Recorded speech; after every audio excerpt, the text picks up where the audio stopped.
Sementara pada hari yang sama, di tempat terpisah, jenazah Retno Sugiyarti istri Aan dimakamkan di kampung halaman orang tuanya. Air mata dan ratapan sedih hati kian melengkapi misteri ihwal penyebab kematian Retno Sugiyarti. Serangan jantung disebut menjadi dugaan polisi. Namun terhadap Suyati, ibunda Retno menyimpan ganjalan di hati. Tak cuma pedih kehilangan putri sekaligus janin bayi cucu lelaki. Namun di atas semuanya itu, tumbuh tudingan anaknya dibunuh menantunya sendiri. Itu hasil, Bu. Kita harus tabah. Kita harus menerima semuanya, Bu. Ayo, Bu.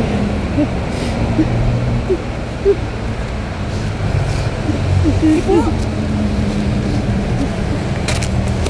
Bu, jangan pegang-pegang tanganku. Mulai sekarang kamu harus menjauhi aku. Kamu, gara-gara kamu, anak saya dan cucu saya meninggal. Mana Tania? Ya Allah, Bu. Aku gak ngerti apa-apa, tak, Bu. Ponsel anak-anakku gak bisa dihubungi. Sampai sekarang pun saya nggak ngerti di mana mereka, Bu. Saya sudah lapor polisi, Bu. Tapi sampai saat ini belum ada hasil apa-apa, Pak, Bu. Aan mana Aan? Pasti dia kabur, ya kan? Dia perginya bersama Retno. Tapi sekarang Retno sudah tidak bernyawa lagi sendiri. Astagfirullahaladzim. Enggak begitu, tak, Bu. Ibu. Bu Suyati, atas nama warga, saya mengucapkan bela sungkawa yang sedalam-dalamnya.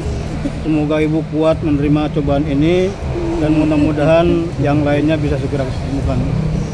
Tapi Pak, ini anakku, Pak. Iya, yang sabar ya, Bu ya. Mari kita lanjutkan doanya, Bu. Iya, Pak.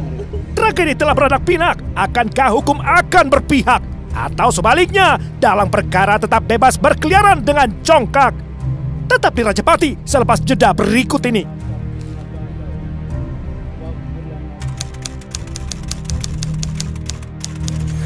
Walhamdulillahirabbil alamin.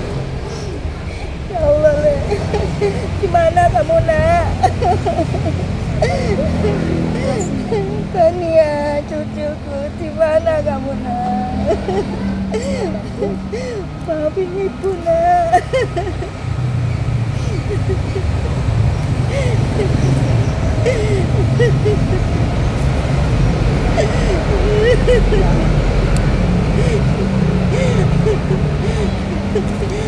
Maafkan Ibu, Nak.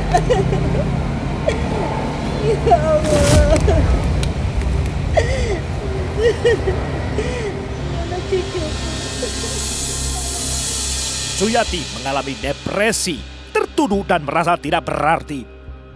4 hari 3 malam, Suyati tersiksa siang malam. Lantas kemudian terdengarlah kabar suram.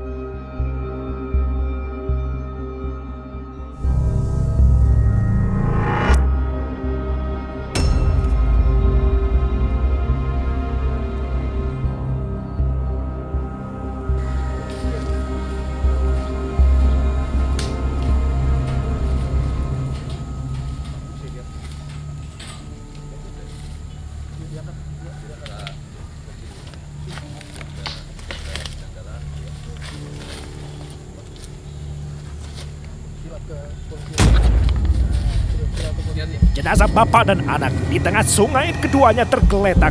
Jasad sudah mengeluarkan bau tak enak. Dengan menggunakan data sidik jari pihak kepolisian, identitas kedua jenazah bisa mudah diperoleh kemudian. Bernama Muhammad Kiantoro alias Aan, serta Stefani Verstania alias Tadia, putri sulungnya.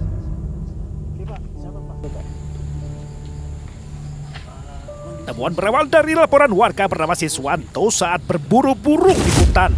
Baik wajah maupun ciri-ciri fisik jasad tidak dikenali warga setempat.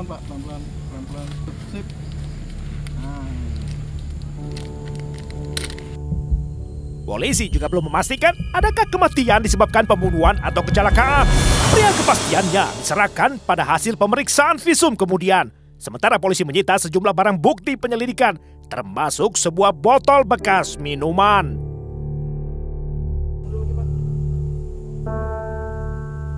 Naluri polisi benar adanya. Barang bukti botol minuman yang disita berisi cairan warna kuning mengandung racun sianida.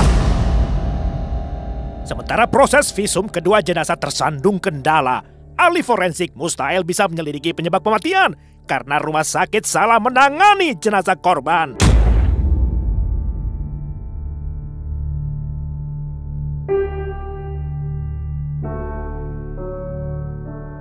Betapa kedua sampel lambung jenazah telah berisi penuh cairan bahan pengawet semua. Alhasil, sulit mencari tahu bila ada kandungan racun sianida. Hal ini menggagalkan pembuktian secara ilmiah. Lantas, polisi harus mendapatkan alat bukti lainnya, yaitu pengakuan tersangka.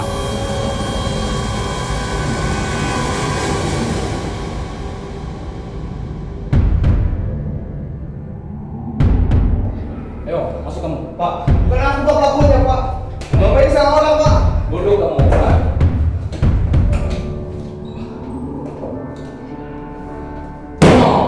Hah?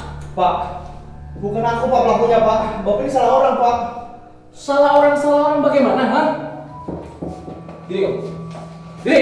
Pak, Ini apa, ha? Apa? Duduk.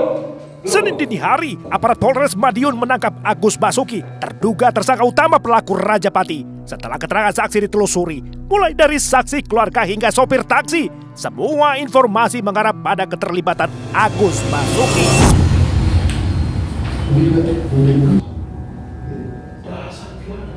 Hei! Lihat! Kamu jadi kenal dengan para korban. Hah?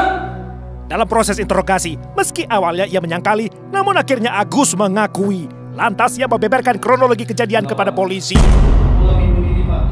Dengan begitu, polisi memperoleh 2 alat bukti untuk menjerat Agus Basuki. 2 lapis pasal pula menjadi amunisi polisi terhadap tersangka, yakni pasal 340 KUHP tentang pembunuhan berencana dan pasal 80 ayat 3 Undang-Undang Perlindungan Anak.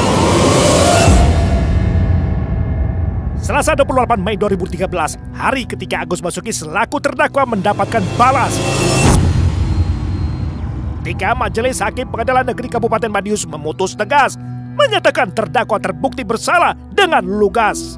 Majelis menilai terdakwa dengan jelas telah membunuh 3 nyawa dan seorang janin 5 bulan sekali libas. Majelis Hakim mengganjarkan hukuman pidana seumur hidup di penjara, sementara Agus mengaku menerima dan menyesali perbuatannya. Nah, kan jadi enak.